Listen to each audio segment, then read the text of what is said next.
Hi there. So I know I had promised you a Lachesis video last week, but it's been a very full few weeks, and so been having a bit of a hard time trying to fit in the video, and so I thought I would kill two birds with one stone, and I'm coming to you from my barefoot nature walk today before I pick up my daughter.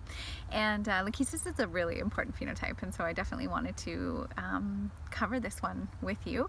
And I'm seeing a lot of it being expressed in social media today, and with everything that's going on in the world, and I'll tell you why. But first, my name is Stacey, and I'm a Heilkunst practitioner and creator of the Express Your Truth 8-Step Emotional Empowerment Program. And I've been doing a series on Heilkunst Phenotype. So if you want to know what phenotypes are before you start this video, you can check that video out here. I'll also leave the description, the link in the description box below, and you can check that out before you start this video if you'd like. And so with the Lachesis phenotype, the main theme with that is feeling not good enough, feeling like a lesser person, and also guilt, shame, jealousy. All of those emotions are tied up in the Lachesis phenotype. And so when we've had an upbringing where we've been made to feel that we're not good enough, or we've taken on the belief that we're not good enough, and we're a lesser person, and I see this so much, I see it in so many people, or if we've been raised with a lot of guilt. So if you've been raised Catholic, you would know all about guilt, the Catholic guilt, and I got to experience that intimately while I lived in Newfoundland, and also my husband was raised Catholic, so he struggles with guilt too.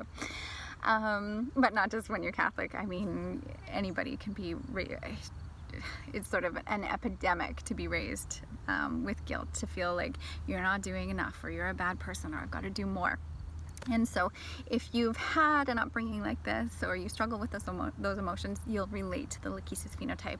And so when a person shifts into a phenotype, there can be a shift in our personality. And so the Lachesis personality is very sort of at odds with itself, and so very intense. The Lachesis personality type can be very intense and full of dualities. And so one of the dualities is that there's this constant war going on between their like animal instincts and then wanting to be a better person.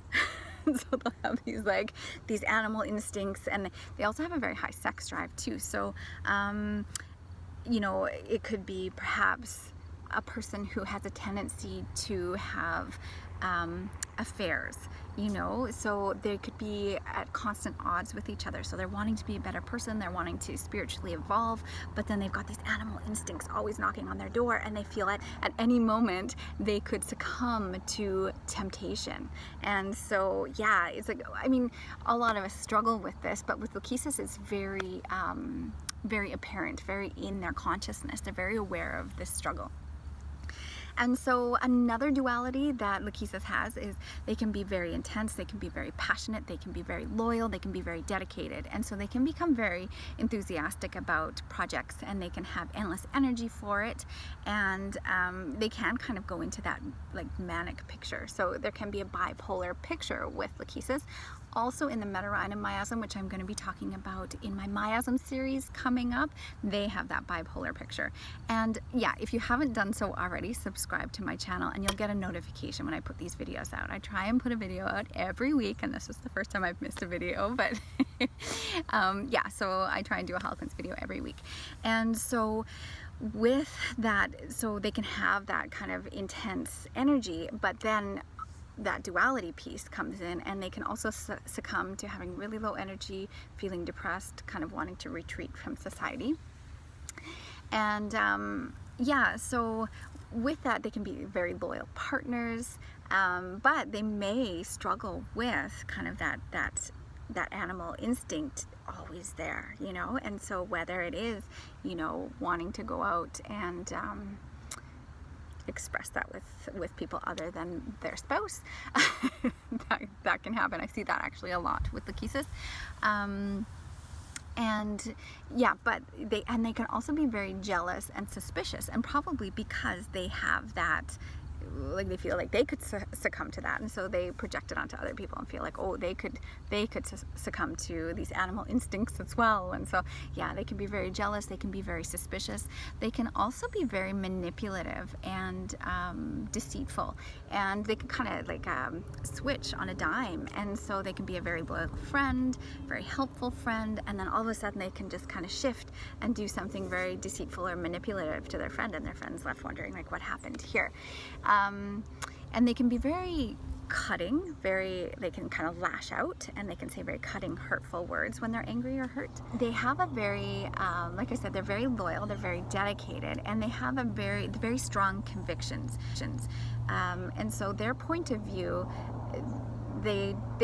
their point of view is like it's their way or the highway, and so they have trouble seeing other people's point of view. And so I'm seeing this a lot in social media. People are like, this is my view, this is how it is, and people are becoming very polarized, and they're not being open to other people's point of view. They're not really accepting or understanding that people are at different stages of their evolution, and they're going to have different awakenings and different awareness about things. And so yeah, like it's really interesting how it's being played out in social media right now, and as well with political correctness. And so with Lachesis, because there is a sense of low self-esteem or not being good enough, feeling like a lesser person, with political correctness, we're going out and trying to police other people's behavior and make them be less offensive, so that people aren't triggered, right? And so it's not the answer to try and fix other people, and we need to really, I think, work on this Lachesis phenotype and build up our sense of self, because when you have a strong sense of self, what other people say is not going to affect you. You're going to be able to see other people's stuff for what it is, and when they try and put it on you, it's not going to affect you. And so with political correctness, it's taking away our sense of personal expression. It's making people nervous to say what they really think and what they really feel, and so a lot of suppression goes on with that. And so I think Lachesis is a really important phenotype to start to heal and start to build up that sense of self-worth, so that we're not trying to control other people and what they think and what they say. And so some of the physical things that go along with Lachesis it's a left-sided remedy. So people with a lot of Lachesis will have left-sided complaints, whether it's they have a headache and it's on the left side, or you know, they have a sore throat and it's on the left side, or they have arthritis and it's in the left hand. The complaints will primarily be left-sided.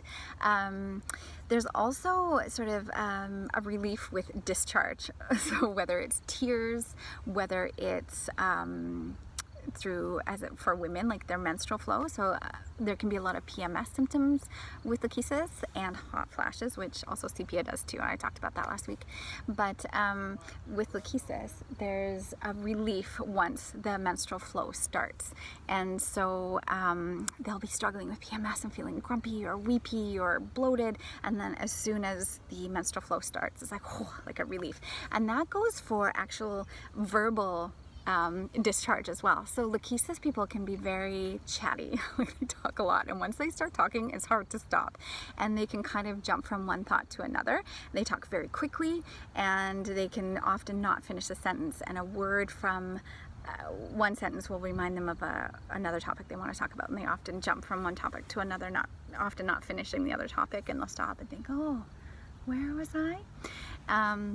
And so they can be like, when I talked about that, they can go into that depression. They can almost talk themselves out of the depression. And so that verbal diarrhea, as it were, can help to discharge that. They're better with the discharge. So, yeah, so that's Lachesis in a nutshell. Oh, one of the keynotes of Lachesis is they don't like things around their neck.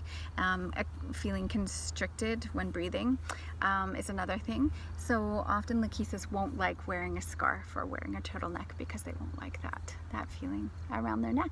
So that's Lachesis in a nutshell. If you or someone you know suffers with the Lachesis phenotype, I would love to hear from you and hear about your experience with that. And next week I'm going to be talking about the arsenicum phenotype. So I will see you next week.